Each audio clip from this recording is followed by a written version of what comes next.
Welcome to the City Current Show, powered by Higginbotham Insurance and Financial Services. This show focuses on sharing good news and powering the good in our community. Now here's your host, City Current CEO, Jeremy Park. Welcome to the City Current Show, powered by Higginbotham. I'm your host, Jeremy Park. We're always honored to bring you inspiring stories of individuals and organizations making a difference, empowering the good. And in this case, we're talking about the power of your resume. And that's why we're honored to have with us Steph Cartwright. She's a job search strategist, certified resume writer, and the solopreneur behind Off the Clock Resumes. How are you doing? I'm great. Thank you so much for having me today. Absolutely. This is a very important conversation when you talk about technology, resumes, job search, a lot to unpack. But let's start with how you yourself got into this business. Absolutely. I was once what I call a serial job seeker, where I was constantly applying for jobs. And not that my resume didn't land me the jobs I wanted, I could not find a job that I loved or an employer that I enjoyed working for. And so I felt like I was just constantly looking for new opportunities. I had very little direction for what I wanted to do in my career. And I fell into resume writing completely by accident. I think I was in an office admin job at a law firm and I hated it. So I started looking into freelance writing opportunities because I loved writing, always loved it, but didn't know how to make that a career. I did a little bit of everything. Manuscript editing, website copy. I did a little bit of everything. Answered a Craigslist ad for no experience needed resume writers and thought, hey, I'll give this a shot and see how it goes. And absolutely fell in love with it, joined some organizations that taught me so much more, and just really dove into it. I'm actually approaching 10 years of doing this now, which I'm really excited about. So there's a lot of science and strategy behind this. There's also a lot, obviously, of storytelling and certifications too. So give a little bit of that side.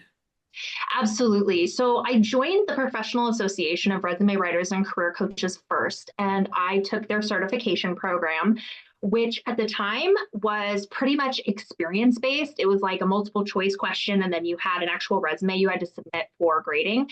And the funny thing is I had zero experience whatsoever. I mean, compared to that other, gig job so I was actually surprised I passed the certification at first, but what really amped up my business was when I joined the National Association of Resume Writers, because they have such amazing training programs and just training events throughout the year, amazing conferences. And I've really learned so much, not just from the training they've provided, but also from the community they've created, where yes, we're all competitors, but more often than not, we're colleagues, where we can refer clients to each other, help each other out. It really has been a great community to join as far as an organization goes. And that's probably one of the reasons I really emphasize to job seekers, get into a professional association or a trade association. It is so valuable to you and your career growth. So let's go ahead and start with where it starts on your end. So when you're sitting down with someone and you're saying, okay, let's start and help you out, where do you like to start so that you get a feel for, okay, this is the type of resume, this is where we need to go, the stories. What are you asking? I usually start off with a very basic, introduce yourself form, where I'm trying to get a gauge of, what are your 5-year goals? What are you trying to do next to reach those goals? And what are some of the challenges you're facing in your job search right now? Often I get clients who are just starting the process. They haven't really been deep into the job search yet.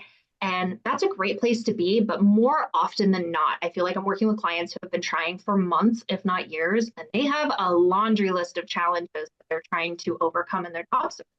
And once we have an idea, I have them send me their resume. I also have them send me a couple links to the jobs that they're targeting, because I take a very different approach to resume writing, where I say, okay, give me 3 jobs that maybe you don't want to apply for, but they really exemplify your ideal job, what you want to do next. Now let's reframe all of the experience you have, all the skills you have, to position you as the best fit for those jobs. Because what tends to happen, and one of the biggest resume writing mistakes made by job seekers, is their resume positions them as the best fit for the jobs that they've had in the past, not the jobs that they want. So it's just looking at your background from a completely different perspective, learning to cut the fat and just focus on the details, that is going to make a recruiter go, yes, I want to interview this person. So where do you fall on the spectrum of fully customized, standard template? I know that some, you have to fill out an online, and then now there's Chat GPT and, like that version, but people are saying, wait a second, you plug in a similar list of things and everybody's looks the same, right? And so where do you fall on standardized, customized, keywords? Like, walk us through some of the main things that really make a strong resume. Absolutely. I firmly believe that the top half of your resume's first page needs to be an extremely strong introduction. Now, your resume's job is to summarize skills and experience. So when you just start with a summary of your skills and experience, you're not really adding anything that is going to help you stand out. So one of my secret sauces that I use is, let's focus on the goals of the role, not necessarily the desired skills and abilities, not necessarily the responsibilities. What do they want you to do in this role as an outcome? And we focus that top half of the resume's first page on outcomes, the outcomes that they want from you, that you've achieved for past employers, and pull in some of those achievements, but then also really emphasizing, this is what I bring to the table. Because another really common mistake job seekers are making is they think what helps them stand out is their skills and experience. Unfortunately, they're up against so many qualified candidates with similar skills and experience. Something else has to make them stand out. And that's where focusing on outcomes. I don't even like to use the word achievement so often, because it gets job seekers so nervous. Like, well, I don't work in sales. How can I have achievements? Or I haven't earned any awards. How do I have achievements? And it's more, what are the outcomes? What have you produced or generated or saved or created? That's going to hold so much more weight and help you stand out in all the right ways. What are some of the other questions you like to ask, maybe around like volunteerism, showing leadership? To your point, someone who may not have the experience in the office, but has the stories over here that show results in leadership. So what are some of the other things that you're kind of, probing and asking that have some aha moments where it's like, oh, that would be perfect for the resume? I work with quite a few IT tech professionals, and I would say up to, all career levels. I also work with executives across all fields and industries. So one of the things that I think they struggle with the most is pulling the business impact out of those skills. So for example, an IT person, their resume is going to be mostly filled with these technical skills. In fact, most of their resumes look like spreadsheets. So the challenge is, let's turn these technical skills and experiences into the business impact. So I really focus on, okay, so you have X, Y, and Z skill sets. What were you able to do with those skill sets? What were some of the projects? What were the goals of the projects? What were some of the objectives of your whole department that you contributed towards? And we focus on those elements, not necessarily what they did day to day, but let's look at the bigger picture. And that applies also with executive leaders. They often have a ton of achievements that revolve around sales or profits or big numbers like that, but they're not providing context or the story behind what they were doing to achieve those. So it's a combination of bringing attention to the results, but then telling a little bit of story behind it to bring some context, because many, sales professionals will have grown sales. But can you provide some context behind it? What exactly did you do differently that helped you reach that number or reach that accolade in the company? That is going to hold so much more weight than someone who's just simply listing the skills and typical day-to-day activities that they had.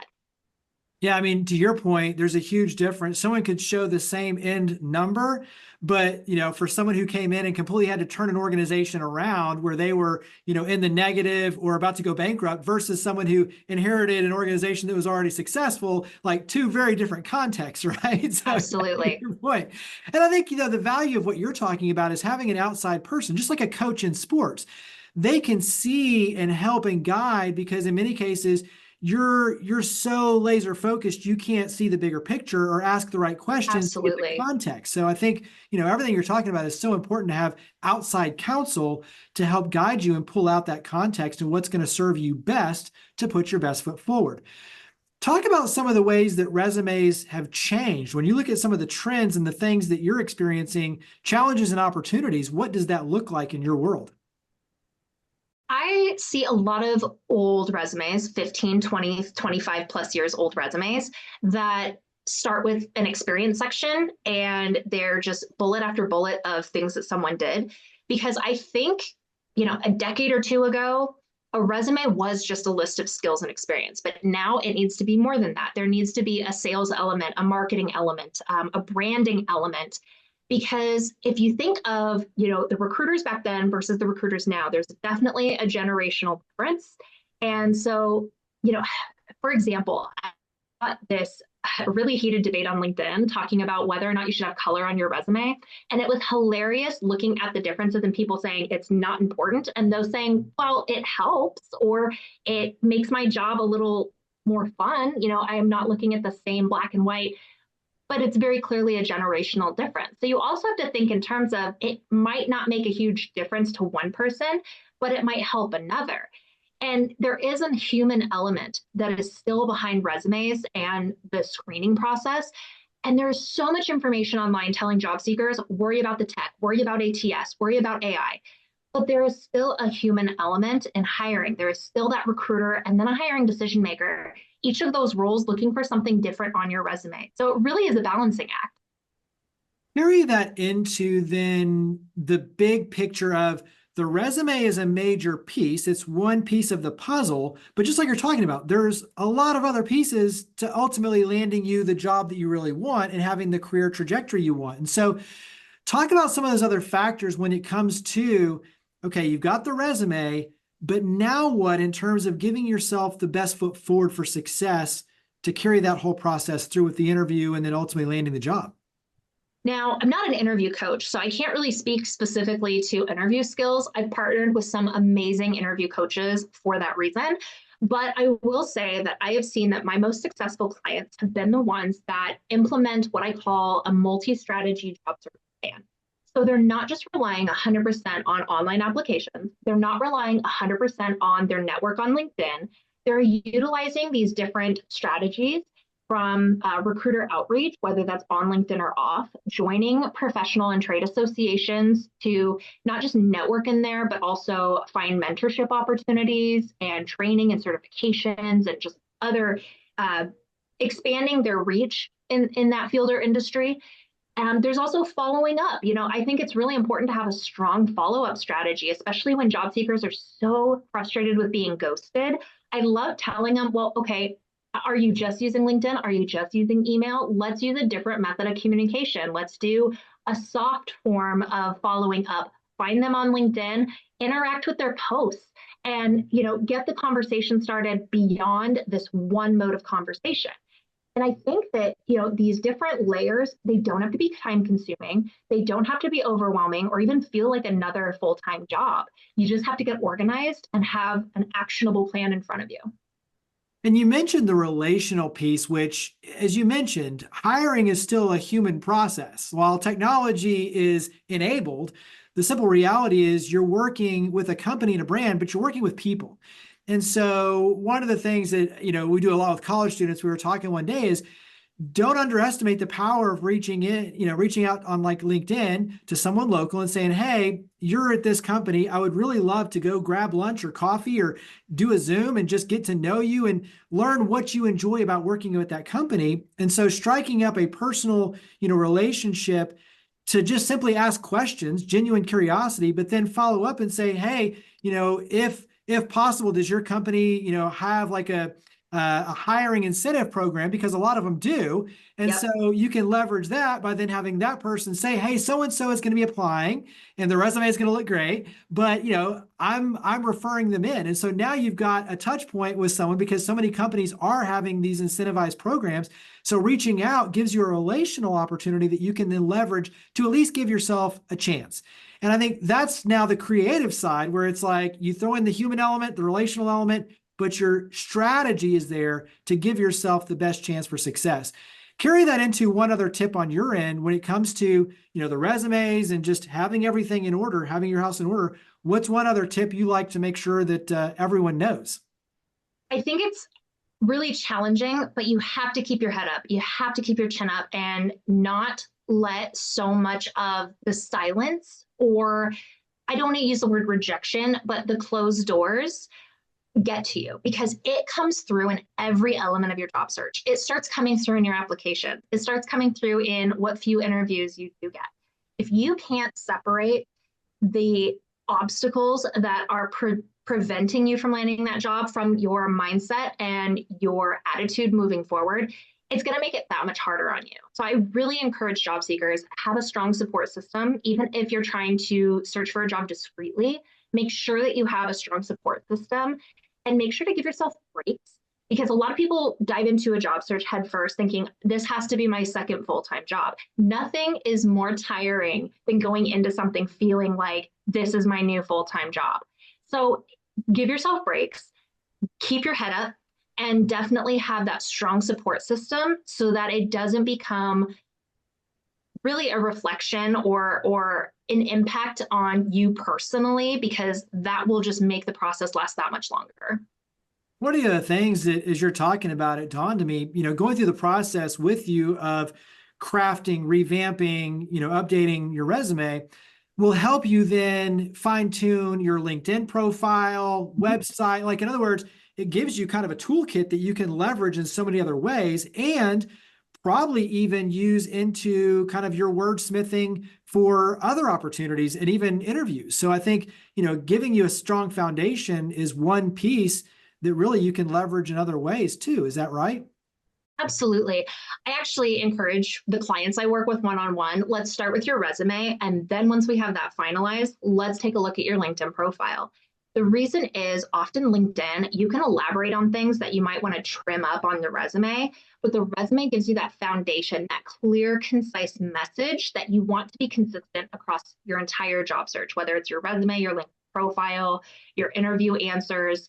It's definitely a great foundation, but there are other elements. Like LinkedIn should not just be repetitive of your resume. You should add to it, elaborate, give some additional details, or even, you can add media to your LinkedIn profile. So adding in links or photos or whatever that helps, complement what was on your resume and give something more, I think is really important. And I even have, a LinkedIn profile workshop where I say it doesn't have to be all about your resume. Maybe you're not looking for a new job, but you want to use LinkedIn to attract thought leadership opportunities like interviews or speaking engagements. It's all about what is your goal with that platform and then tailoring your information around that versus just copying and pasting what's on your resume. Yeah, this is one of those conversations we could go on for a long time because there's so much to talk about, especially with trends and technology and everything. But let's go ahead and wrap up. Where does everyone go to follow you, to take next steps, to carry this conversation forward? So website, social media, email, where would you direct us to go? Absolutely. The website is offtheclockresumes.com. I'm also pretty active on LinkedIn. I haven't been in the last week or so, but normally I'm pretty active on LinkedIn. My URL is /Steph Cartwright CPRW. And I'm also have my business in other places online, but I'm most active on LinkedIn. So those are the two places I would recommend checking us out. Well, Steph, thank you for all you do. Thank you for being a wealth of inspiration and expertise. Thank you for coming on the show. Thank you so much. Higginbotham Insurance and Financial Services is proud to power the City Current Show. We're a people-first company that protects what matters most, the families, businesses, and trailblazers that keep our community going. As one of the nation's top independent insurance firms, Higginbotham is a single-source solution for business insurance, employee benefits, HR services, and personal insurance that's customized for you. We're here to serve you, the people you care about, and your community. Call 866-377-1959 or visit higginbotham.com.